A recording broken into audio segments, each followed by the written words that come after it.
ইত্যাদি লেগে যদি শুকিয়ে যায়, কেউ যখন ব্যবহার করবে তা যদি না দেখতে পাওয়া অবস্থায় ব্যবহার করলে নাপাকি লাগবে কিনা এবং নামাজ হবে কিনা।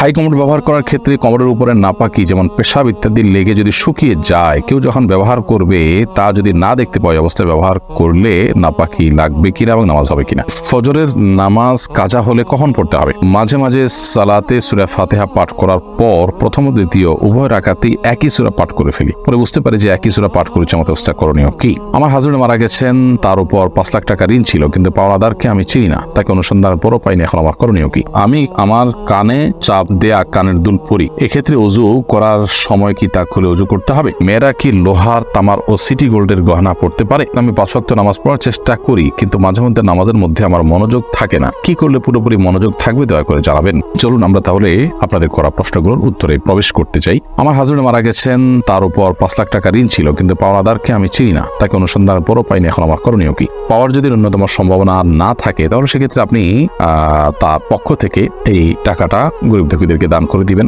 এবং অর্থাৎ পাওনাদারের পক্ষ থেকে যে আল্লাহ যিনি পাওনাদার এই সব আপনি তাকে দিবেন। এটা আপনি করলে ইনশাআল্লাহ বিদিল্লাহ আশা করা যায় যে আল্লাহ তাআলার কাছে আপনি দায়মুক্ত হবেন। এমনি মুস্তাফিজুর রহমান আপনি লিখেছেন, বৃষ্টির সময় বিভিন্ন নদী, পুকুর, খাল থেকে যে মাছগুলো আসে সেগুলো খাওয়ার বিধান কি?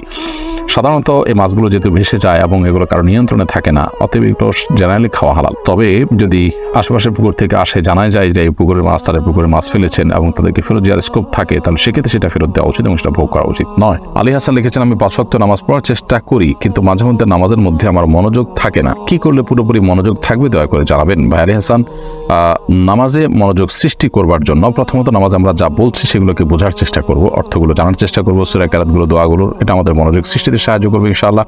এর পাশাপাশি নামাজে আমাদের যে সূরা কিরাতগুলো পড়ে থাকি আমরা, সেগুলো অর্থ সহকারে বুঝে পড়ার পাশাপাশি ধীরে ধীরে পড়বো, এবং রুকু, সিজদা, উঠা বসা যত সময় নিয়ে যত ধীরে ধীরে আপনি করবেন তত বেশি ইনশাআল্লাহ বিদিল্লাহ আপনার সালাতে মনোযোগিতা সৃষ্টি হবে ইনশাআল্লাহ তাআলা। সালাতে মনোযোগ সৃষ্টি হওয়ার জন্য আর অনেকগুলো উপায় আছে। একটি আর্টিকেল আমাদের অনলাইনে এখনো আছে, নামাজে মনোযোগ সৃষ্টির 33টি উপায়।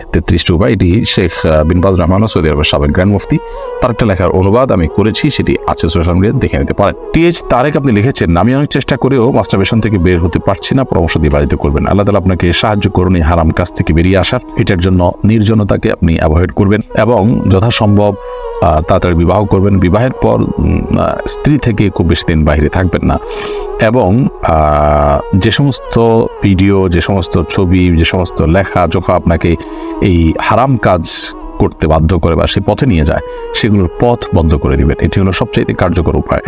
অতএব আপনি সোশ্যাল মিডিয়া থেকে যদি অভ্যাস হয়ে থাকে সেগুলো বন্ধ করে দেন, বা আপনার সেখান থেকে সেগুলো শেষ হয় ডিলিট করে দেন, আনইনস্টল করে দেন মোবাইল থেকে, অথবা স্মার্টফোন আপনি বিক্রি করে ফেলান, একটা বাটন ফোনে চলে আসেন। 6 মাসের জন্য যদি নিজেকে একটু এভাবে আপনি পরিবর্তন করতে পারেন ইনশাআল্লাহ বিদিল্লাহ আল্লাহ তাআলা আপনাকে সাহায্য করবেন।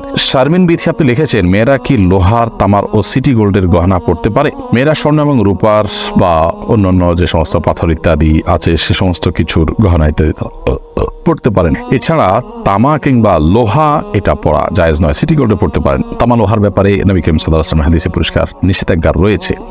জাহান্নামীদেরকে লোহা পরানো হবে, এটা মানুষের শরীরের কোনো অলংকার হতে পারে না। নবী সাল্লাল্লাহু আলাইহি ওয়াসাল্লাম সেজন্য এটাকে নিষেধ করেছেন, জাহান্নামের সাদৃশ্য যেন না হয়। আর তামার ক্ষেত্রেও হাদিসে নিষেধাজ্ঞা রয়েছে, যার কারণে তামা, লোহা এগুলো আমরা ব্যবহার করবো না। তবে আমাদের বোনরা সিটি গোল্ড, এমনি সাধারণ স্বর্ণ বা রূপা বা অন্যান্য যে সমস্ত মূল্যবান ধাতব আছে এই লোহা এবং তামা এগুলোর বাইরে সেগুলো করতে পারেন। এরপরে প্রশ্ন হলো, মাঝে মাঝে সালাতে সূরা ফাতিহা পাঠ করার পর প্রথম ও দ্বিতীয় উভয় রাকাতেই একই সূরা পাঠ করে ফেলি, পরে বুঝতে পারি যে একই সূরা পাঠ করেছে, আমাদের অবস্থা করণীয় কি?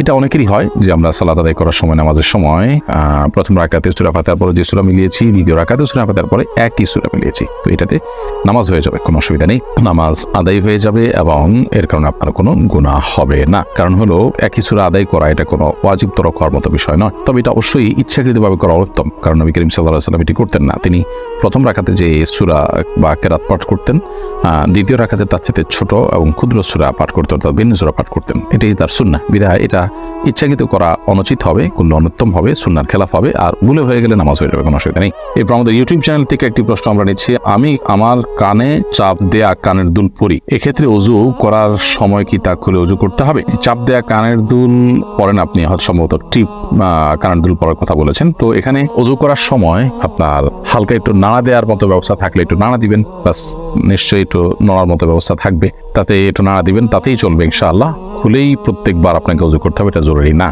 আর যদি এত টাইট থাকে যে আসলে সেটা কোনোভাবে মুভ হয় না, ফিক্স হয়ে থাকে, তাহলে সেক্ষেত্রে আপনার এ ধরনের গহনা খুলে তারপরে ওযু করতে হবে। বিশেষ করে আপনার কানের ছিদ্র বা গহনার নিচের অংশে পানি পড়ছে না, এরকম যদি হয় তাহলে সেক্ষেত্রে আপনি খুলে নেবেন। সচরাচর এরকম হয় না, বিধায় একটু নাড়া দিলেই চলবে। এরপর প্রশ্ন হলো যে ফজরের নামাজ কাজা হলে কখন পড়তে হবে? ফজরের নামাজ যদি কাজা হয়ে যায় তাহলে আপনি ঘুমের কারণে কাজা হলো, যে কোনো কারণে কাজা হয়ে গেল, ভুলে গেছেন সে কারণে কাজা হলো, যদি এরকম হয় তাহলে সেক্ষেত্রে যখনই আপনি উঠবেন সাথে সাথেই দ্রুত সম্ভব নামাজ পড়ে ফেলবেন।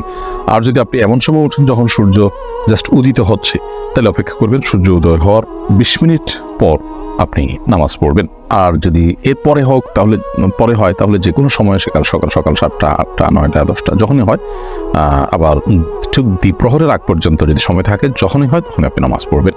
কারণ হাদিসে বর্ণিত হয়েছে মান নামা আন সালাতিন আও নাসিহা ফালিউসাল্লিহা ইযা যাকারাহা, যদি কারোর নামাজ ঘুমের কারণে বা ভুলে যাওয়ার কারণে ছুটে যায় তাহলে তিনি যখন স্মরণ হবে তখন তিনি সালাতটি আদায় করবেন।